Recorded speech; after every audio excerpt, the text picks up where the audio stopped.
इस कहानी के पहले भाग में आपने देखा कि कैसे रति की शादी एक ऐसे घर में हो जाती है जहां उसकी सास सौतेली होती है और वो पूरे घर वालों को अपने इशारों पर नचाती है। रति छत से सूखे कपड़े उतार कर ले जा रही थी कि तभी उसकी नजर लक्ष्मी पर पड़ती है, जो किसी तरह चोरी से सुनील की अलमारी खोलने की कोशिश कर रही होती है। अरे, ये माँ जी को क्या हो गया? चोरों जैसे क्यों आप मेरी अलमारी खोल रही हैं माँ जी? आपको क्या चाहिए मुझे बताइए। अरे वाह, क्या चाहिए मुझे बताइए। अरे मैं इस घर की मालकिन हूँ, पूरा घर मेरे इशारों पर नाचता है और तुम्हें बताऊं कि मुझे क्या चाहिए? हट यहाँ से। और वो उसे जोर से धक्का देती है। जैसे ही लक्ष्मी रति को धक्का देती है, उसके सर पर चोट लग जाती है और वो बेहोश होकर गिर जाती है। रति के आसपास पूरा परिवार खड़ा रहता है। डॉक्टर जैसे ही उसे देखकर जाता है, रति को होश आता है। अरे बेटा, तुम दूर क्यों खड़े हो? मेरे पास आओ, मैं तुम्हारी माँ हूँ, कमला।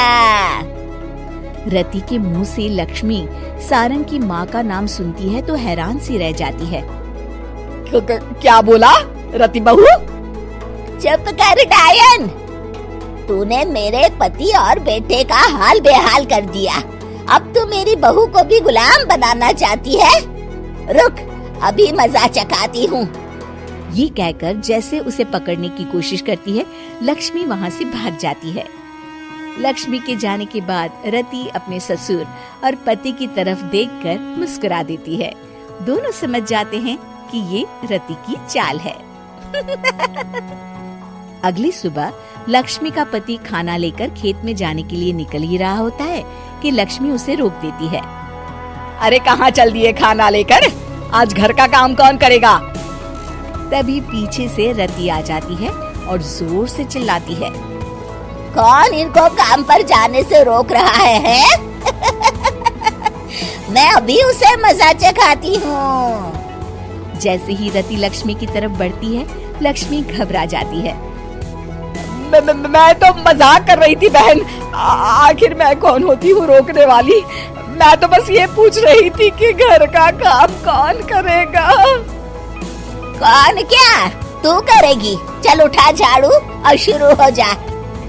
लक्ष्मी पूरे घर में झाड़ू पोछा लगा रही होती है कि अचानक सामने सारंग खड़ा हो जाता है। अच्छा माँ, मैं काम पर जा रहा हूँ। रति के मामा की फैक्ट्री है, मैं वहाँ आज से मैनेजर के तौर पर काम करूँगा। सैलरी भी अच्छी है। अरे सारंग, तुझे क्या जरूरत पड़ गई काम करने की? और बेटा तू बाहर काम करेगा तो इस बड़े से घर को मैं कैसे संभालूंगी? अभी तो पूरा काम बाकी पड़ा है। तभी वहाँ रति आ जाती है। अरे बेटा सारंग, जा, नौकरी पे जा रहा है ना, जा। और हाँ, आते वक्त घर के लिए सब्जियां ले आना। ये लक्ष्मी बैठी बैठी मोटी हो रही है, जरा काम भी तो कर ले। सारंग के जाने के बाद, अच्छा लक्ष्मी, सुन जरा यहाँ। लक्ष्मी अपनी बहू रति को सारंग की पहली माँ जो मर गई है वो समझकर उसके पास जाती है। अरे बहन, ऐसा क्या हो गया जो तुम्हें वापस आना पड़ा? मैं तो बड़े ही प्यार से इस परिवार को चला रही थी।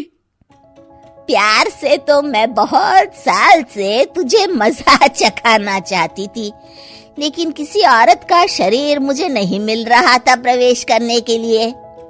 अब से ना मैं बहू के शरीर में रहूंगी। और हाँ, तूने कोई भी चालाकी दिखाई या मेरे घर के लोगों को परेशान करने की कोशिश की तो तेरा गला दबा दूंगी। लक्ष्मी रति के मुंह से ये सुनकर डर जाती है और शाम को अपने बेटे और पति के सामने जाकर कहती है, तुम दोनों मुझे माफ कर दो। मैं अब तुम दोनों को कभी परेशान नहीं करूंगी। और बहू, तुम मेरी बेटी की तरह हो, बस अब बेटी की तरह ही बनकर रहना। लक्ष्मी उन लोगों को इतना कहकर वहाँ से चली जाती है और उसके जाने के बाद तीनों एक दूसरे की तरफ देखकर हंस देते हैं।